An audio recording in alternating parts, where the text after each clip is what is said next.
Thank you, Mr. President.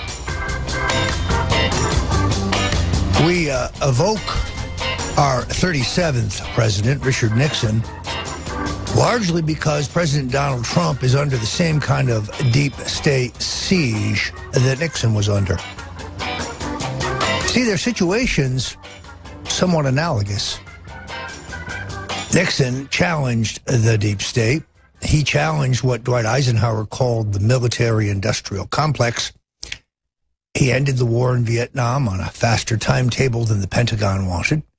He opened a secret back channel to the Chinese, circumventing the NSA, circumventing the Central Intelligence Agency, circumventing the Pentagon, sending presidential aide Henry Kissinger to begin discussions with the Chinese, very reminiscent of what is apparent that the president did with Jared Kushner, a member of the White House staff, like Henry Kissinger.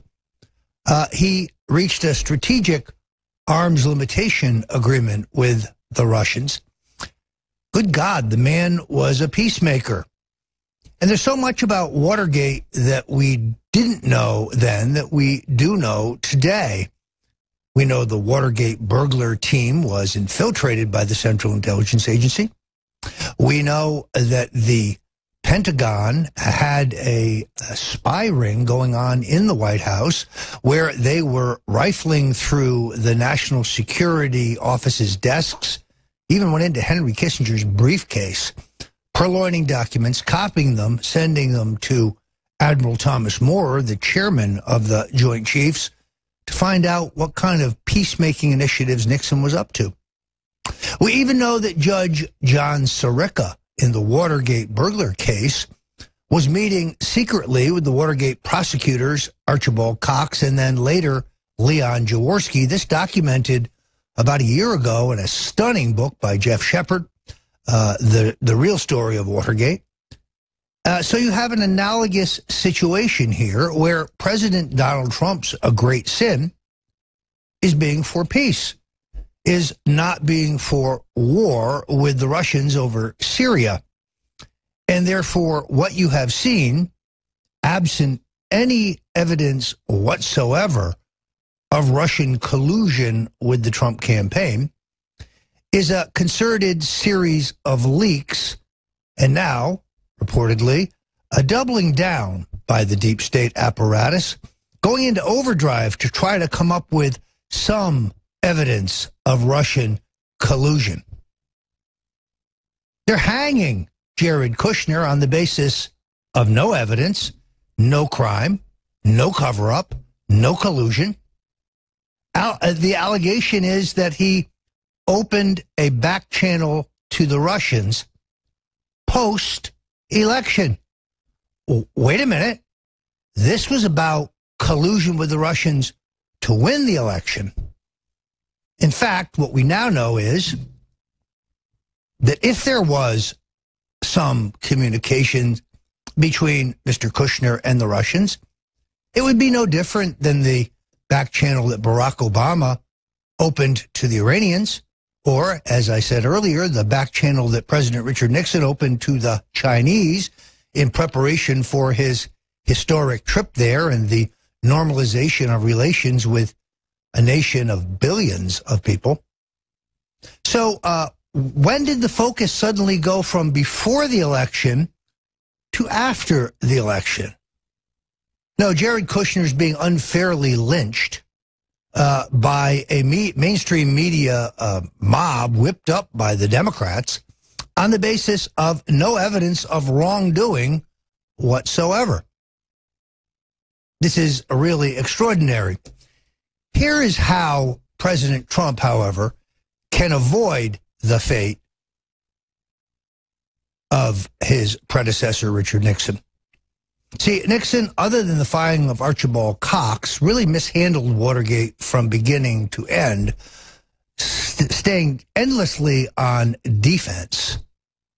Now, he has the same forces inside the Beltway arraigned against him, the mainstream media, the Washington Post, the New York Times, the 17 vaunted intelligence agencies that are still headed by, in essence, by Obama appointees. The second and third levels of all these agencies rife with political appointees by Barack Obama. That's why nothing they say can be believed.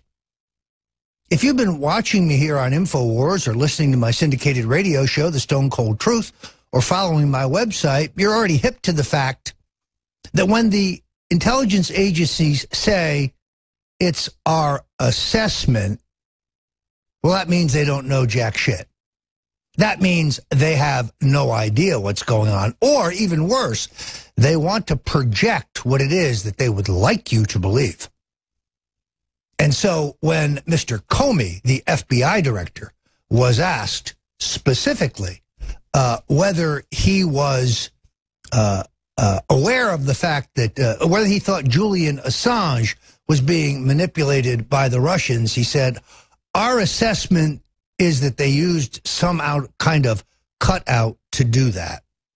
I'm not even sure what that means, because Julian Assange is a journalist, and he is publishing information that he obtains.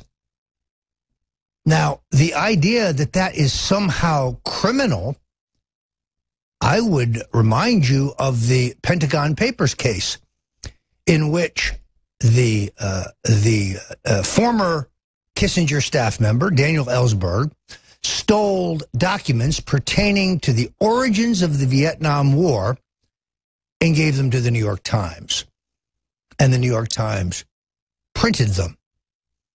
And after the first group of documents were printed, the Justice Department under Richard Nixon, under the direction of Attorney General John Mitchell, went to court, and the courts ruled that the New York Times could not be abridged from publishing these documents.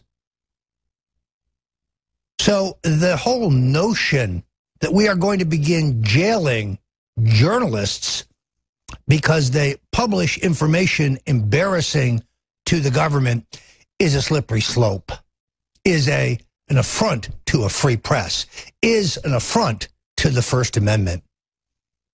Where are all the mainstream media outlets, the New York Times, the Washington Post, the Baltimore Sun, the Austin Statesman? Where are their editorials coming out against the indictment and the jailing of their fellow journalist, Julian Assange? Don't hold your breath. So we have an extraordinary turn of events here. Kathy Griffin has jumped the shark. A disgusting stunt pulled by Kathy Griffin, I presume, to revive a flagging Hollywood career. She glorifies ISIS, and then she threatens a sitting U.S. president with death by decapitation. And frankly, it's backfired spectacularly. Ms. Griffin having been terminated only hours ago. So all the hopes that Kathy had of being a new left-wing darling seem to be out the window. Condemnation was fast and furious. But make no mistake about it, she'll be back, because the Hollywood liberals are most forgiving, and she'll be recycled again in 6 months to insult our sensibilities with some other unpatriotic attack on our president or his family or his efforts to make America great again. So bye-bye, Kathy. I hope we never see you again. Sadly, however, I fear that we will. In the previous hour, we revealed the fact that George Soros has infiltrated the Trump White House with one of his own. In fact, a woman named Fiona Hill, now working for the National Security Council, served in his as an advisor to his Open Society Institute, which is the mechanism that George Soros uses to overthrow foreign governments. You see, the Hungarian government has seen the track record of the Open Society Institute in other countries, And they are moving to call it what it is, not a benign nonprofit, but a criminal enterprise that seeks to destabilize and overturn the democratically elected government of Hungary. And this woman, Fiona Hill, improbably working for the Trump administration, served in the as an advisor to the Open Society Institute for 7 years. She has a lifetime membership in the Council on Foreign Relations. She is a Harvard graduate. Does this sound like somebody who should be serving in the Trump White House? On the other hand, what of Dina Habib Powell? She's besties with Huma Abedin. She's tight with Webb Hubbell's daughter, Chelsea Clinton. She's a former Bush White House aide. Why is she serving in the Trump administration? In my opinion, this is the leaker that Mr. Trump seeks. This is among the leakers who have to go. I'm Roger Stone. We've got a lot more. Stay tuned. I'm filling in for my pal Alex Jones right here on InfoWars. Welcome back. I'm Roger Stone, sitting in for Alex Jones. Now is as good a time as any to remind you that InfoWars, like so many others in the alternative conservative media, are under a sustained attack by the tech left. They are seeking to shut us down. Make no mistake about it. Using a host of technological tricks to manipulate the algorithms on the internet, making it harder for us to reach you and making it harder for you to see us. And the answer to our fighting this is to have a war chest, which is why I really urge you to take advantage of the Memorial Day mega specials, which have been extended at the InfoWarsStore.com. These prices, in all honesty, blow my mind. I have never seen discounts. It's unprecedented, these mega specials. Silver Bullet Colloidal Silver, 65% off of retail. Super Male Vitality, back in stock again, very popular. Enormous number of endorsements. 30% off of retail. Survival Shield. This stuff may have saved my life when I believe I was poisoned back before Christmas. Brain Force, which quite candidly I couldn't do this show without, gives you mental clarity, gives you mental energy. Secret 12, 43%. Knockout, 50%. And of course, all of the InfoWars First Amendment-oriented Trump T-shirts, 75% off of retail. Folks, if you want to tell people where you stand, if you want to find like-minded patriots, sport one of these T-shirts, whether it is the Trump-Pence 2020 T-shirts, the Hillary for Prison 2017 T-shirts, or the new CNN terrorist T-shirts that feature Kathy Griffin. These are conversation starters, folks. They might get you beaten senseless in the East Village of New York City, but around the rest of the country, you will find like-minded patriots when you wear one of these. So take advantage of these sales. We need your support to keep the truth coming here at InfoWars. I want to talk about what is shaping up to be one of the most interesting U.S. Senate contests in the country in Alabama, where Jeff Sessions stepped down to become Attorney General, and outgoing Governor Robert Bentley, besieged by a sex scandal that would ultimately force his removal from office, appointed Luther Strange, the state Attorney General. The problem with this, of course, is that Mr. Strange was soliciting the appointment of Governor Bentley. At the same time, he was investigating the sex scandal that brought Bentley down. Now, Luther Strange in the U.S. Senate has become a loyal establishment Republican go along to get along for Senator Mitch McConnell. And the voters in Alabama are not happy with this unholy deal. Then Luther Strange put out a First TV ad in which he claimed he had the support of the Alabama Farm Bureau. But that turned out to be a lie. And then he said that he hadn't been soliciting Governor Bentley for the appointment at the same time he was investigating Governor Bentley. This is why they're starting to call him Lion Luther. And we learned only yesterday that the National Rifle Association endorsed Luther Strange under intense pressure from Senate Leader Mitch McConnell without interviewing any of the other Republican candidates. Then here's more bad news. The chairman of the Trump campaign, at least one of the leaders, Perry Hooper Jr., endorsed Luther Strange. Trump supporters in Alabama are up in arms about this capitulation to the Republican establishment. And the Trump supporters I know in Alabama are rallying to the support of Dr. Randy Brinson. We've got some video of Brinson, former chairman of the Alabama Christian Coalition, ardent supporter of Donald Trump, and like Trump, a political outsider. Now, there's other candidates in this race. Keep an eye on Randy Brinson. He is the only one who is loyal to the Trump agenda. I'm Roger Stone. We're bringing you the top political news here at InfoWars. Welcome back. I'm Roger Stone. That's Otis Redding, and you're at InfoWars. I'm going to be taking your phone calls in this segment and the next. The number is 1-800-259-9231. This is my favorite part of the program, and I will take all comers, whatever you want to talk about, the Kathy Griffin matter, the White House shakeup, the infiltration of the Trump White House by a Soros quisling. We're open for all of it. It's kind of interesting to see the socialist paradise of Venezuela going down the tubes.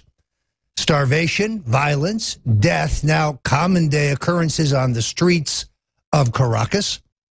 Where are all the uber lefty commentators who are talking about this as the socialist utopia?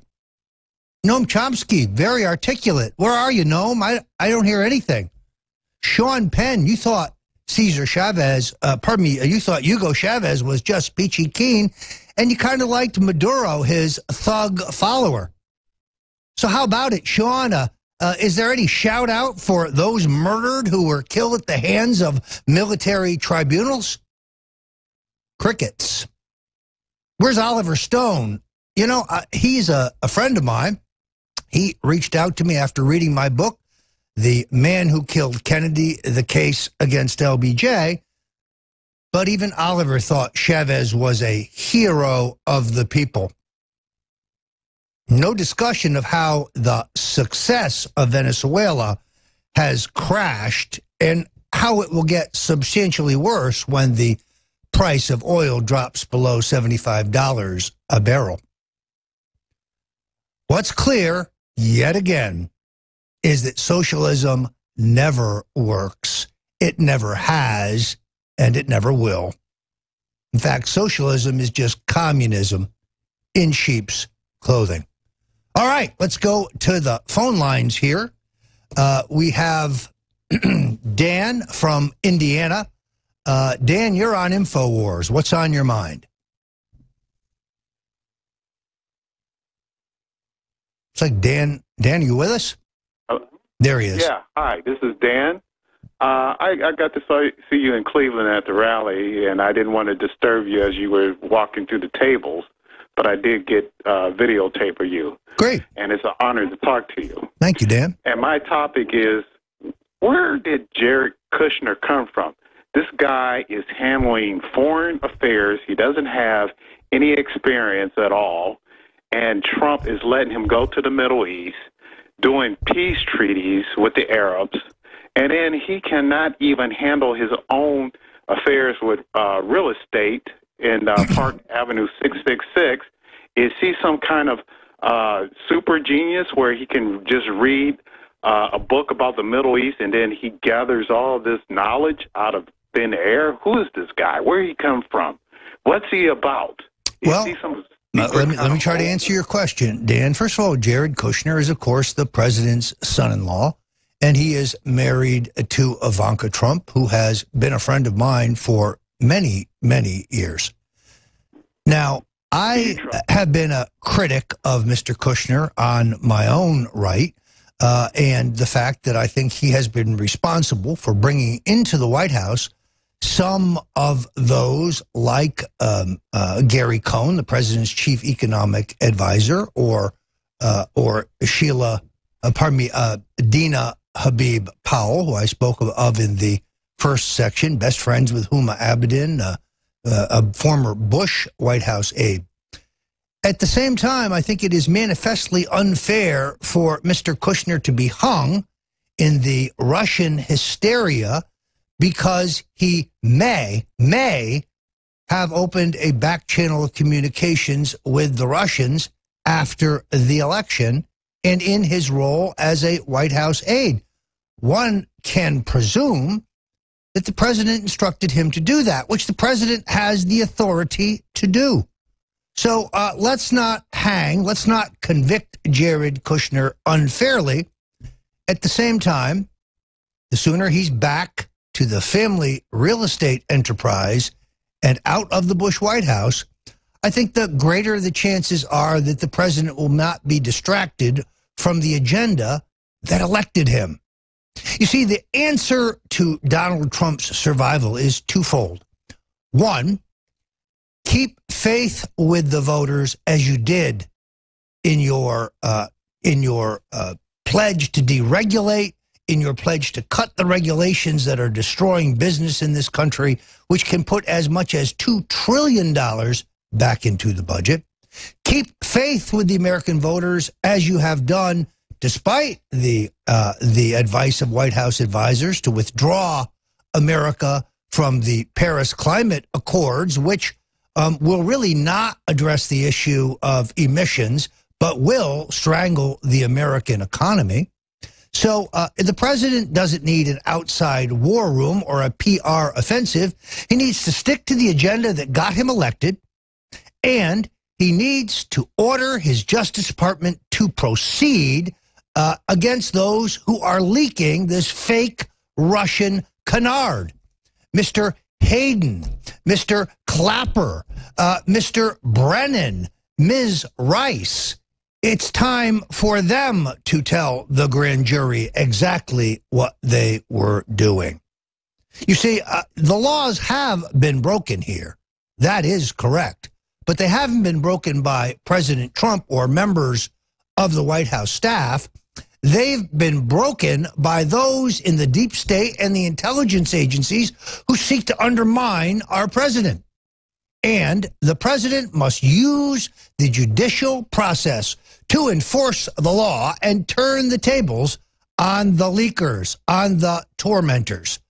My confidence is 100% in President Donald Trump, and I hope he acts aggressively to save himself from the inside Quislings. Let's go to Tim. Thank you, Dan. Let's go to Tim in Seattle. Yeah, Mr. Stone, thank you very much for taking my call. It is definitely an honor to talk to an American hero. But my concern was that the mental illness of these Hollywood types, this death cult that they have, it doesn't seem to stop. And these people have been putting themselves out in the public narrative as role models for children. I just think that in 10 or 15 years, we're going to look back in hindsight and realize that if we don't do something now, that at least to protect our children from this communist narrative, this death cult that they have, we're all making pretty big mistakes. That's about it. Thanks. Well, Tim, thank you for your comment. I couldn't agree with you more. I go back to the days when we were, when we had partisanship, when there was honest disagreement between Republicans and Democrats, but that both parties were still dominated by patriotic Americans who were dedicated to a better future for America. I don't understand what's happened to the Democratic Party of John F. Kennedy and Harry Truman and patriotic anti-communist Americans. Yes, they were left of center, but they weren't traitors. And they weren't embracing a foreign ideology, which is an ideology of death. They stood up for free expression. Today, they stand up for censorship. It's a sickness. And it's a sea change in American politics. It's not good old-fashioned partisanship. Now we have the loony left in control of the Democratic Party and committed to a dark future for this country. It is the most important battle that we face. Thank you very much for your call. Let's go to Paul in Virginia. Paul, you're on InfoWars. Anybody says about you, no matter how bad they get, I still love you. I think you're great. You're fantastic. And I believe you're risking your life and doing what you're doing, and I have great respect for that. Well, thank you. Thank you, Paul. Let me just say, the only thing worse than being talked about is not being talked about. And it is better to be infamous than never be famous at all. Go ahead with your question. It's all publicity, right? Yeah. Well, as long as they spell your name right. There you go. I see a problem. I see you guys have done something fantastic that has never been done before by anybody. Okay? You and InfoWars and even President Trump and everybody else, but you're all sitting there and all you're doing now is counterpunching. Okay? These guys are coming at you from the universities, which they control. These guys are coming at you from the technology, which they control. And all you're doing is counterpunching. I think you need to focus strategically on 4 or 5 main issues that take the power away from these corrupt people. The university system has to go, okay? The people that run technology, such as Google, they have to go. You can't just complain that they screwed you on the search results and took you off their listings. You have to start campaigns to destroy the university system and replace it with something more intellectual and easier and less cheaper. You have to destroy technology, the people that control it. You need to support things like, for instance, taking NASA public so it gets all the technology out of the hands of these nimwits at Google and Facebook and Twitter and all the rest of these folks, and you control it. You control the narrative. Universities don't need to be where they are today. They need to be online, and they need to be free, and you just pay for the test. Well, Paul, let me address your point. I could not agree more. First of all, I think it's important to note that although Obama turned control of the internet over to the United Nations, because the United Nations has never remunerated the United States for that, that bargain, that agreement can be abrogated, and control of the internet should be restored to the United States government or the United States because we invented it. Secondarily, you're absolutely right. The Trump Justice Department must immediately bring antitrust actions against Google, against Facebook, against Twitter, against Yahoo, against Amazon.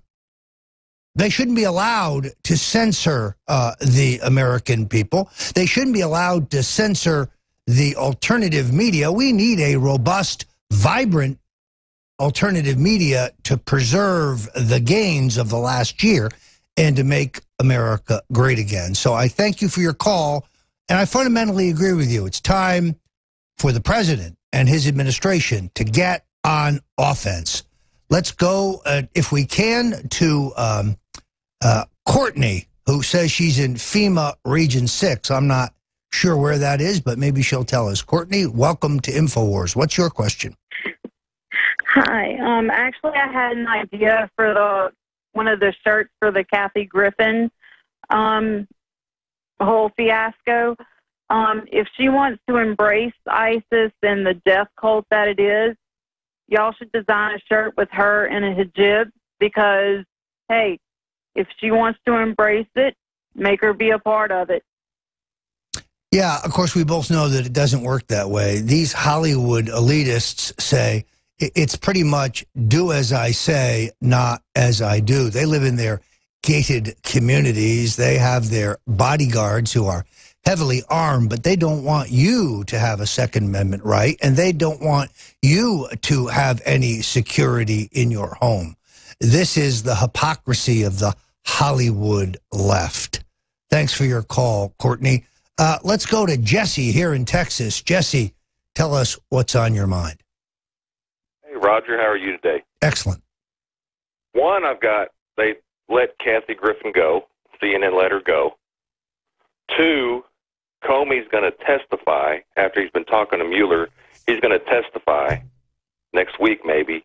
And three, about 6 weeks ago, you and Alex were talking about you had a retired congressman who was in bad health, and you were going to do an interview, and he was going to discredit Senator McCain. What can you tell us about that? Well, let me take those seriatim, as the lawyers would say. First of all, I'm not sure Mr. Comey now has a leg to stand on. We have now been able to learn through the New York Times, of all people, that Mr. Comey passed on the prosecution of Hillary Clinton in the email server case on the basis of a fake memo, which alleged that Loretta Lynch, the Attorney General in the Obama administration, had assured the Clinton campaign that they had nothing to worry about, that she would essentially squelch the investigation. Now, that memo turns out to be fake. Evidently, many in the FBI knew it was fake, but Mr. Comey decided to give Hillary a walk on the basis that the case was fixed somewhere above him. Now, I'm not an attorney, but I think there's a crime there somewhere. And he at least had an obligation to tell the truth to the American people. The congressman you ask about is in exceedingly ill health. We have had some difficulty getting the interview because of a series of episodes of congestive heart failure.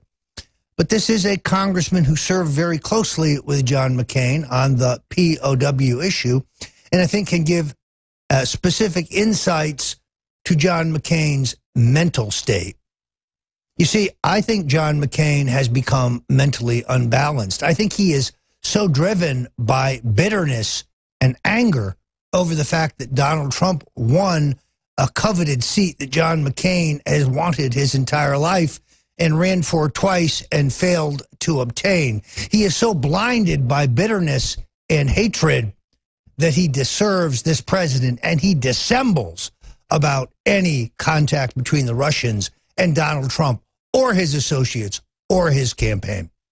So, Mr. McCain, unfortunately, there is no law in Arizona for the recall of a United States senator, because if there was, I'd be in Phoenix right now working for it. Thank you so much, Jesse, for your call.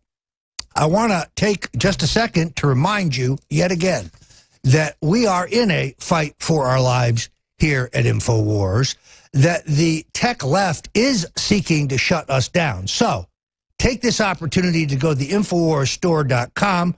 The new Z-Shield toxic metal and chemical defense support system is 25% off. Folks, we are being poisoned.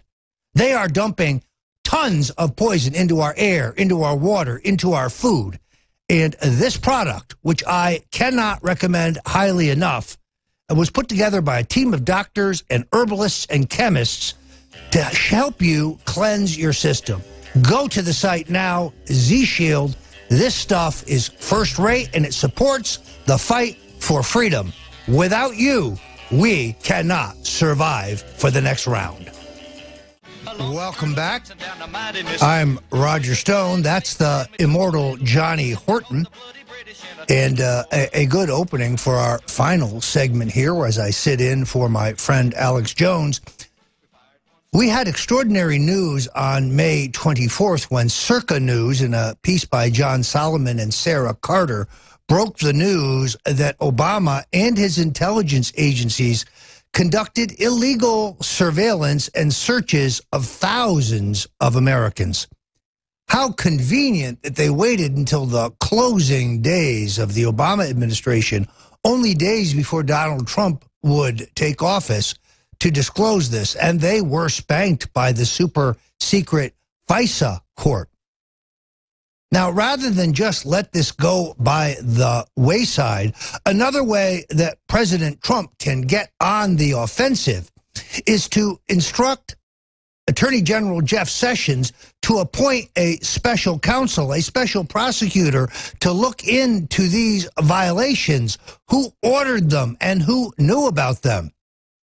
I recommend the appointment of former U.S. Attorney David Marston of Philadelphia, an enormously respected and able prosecutor in his day, now practicing law in private practice. I would bring him back to public service to get to the bottom of Obama's spy nation, because this will lead inexorably back to the question of whether there was indeed surveillance at Trump Tower before the election. Our friend Judge Andrew Napolitano has correctly told the American people that British intelligence alone was involved in the surveillance of Trump Tower, which means that FBI Director Comey and former NSA Director Mike Rogers perjured themselves in front of the House Intelligence Committee when they said that there was no surveillance at Trump Tower. That's a lie. And those gentlemen knew it was a lie. And if it is true that no person is above the law, then the prosecution of Mr. Comey and Mr. Rogers would be in order. But I'm not an attorney. Let Attorney Marston, for example, determine whether laws have been broken. One final thought: to support the fight for freedom, you can go to the InfoWars.com store or InfoWarsStore.com and get your copy of The Making of the President 2016. This is the inside story of how Donald Trump pulled off the greatest political upset in American history. It is a detailed review of the key role played by InfoWars, Breitbart News, The Daily Caller, but specifically Alex Jones and the crew here at InfoWars, and the role they played in the historic victory of Donald Trump. If you're a political junkie, or if you're interested in how Trump pulled off the shocking upset of the century, this is the inside story. Now, this is not some dry political science tome. You'll get the inside skinny on Corey Lewandowski and how he almost drove the Trump campaign into the gutter, and how Donald Trump is the man most responsible for orchestrating the greatest victory in Republican history, a victory even greater than that of our beloved former President Ronald Reagan. So, thank you for joining me here at InfoWars. Go to the InfoStore.com and give us the support we need to keep the fight for freedom strong and to keep our voices heard. God bless you, and victory or death.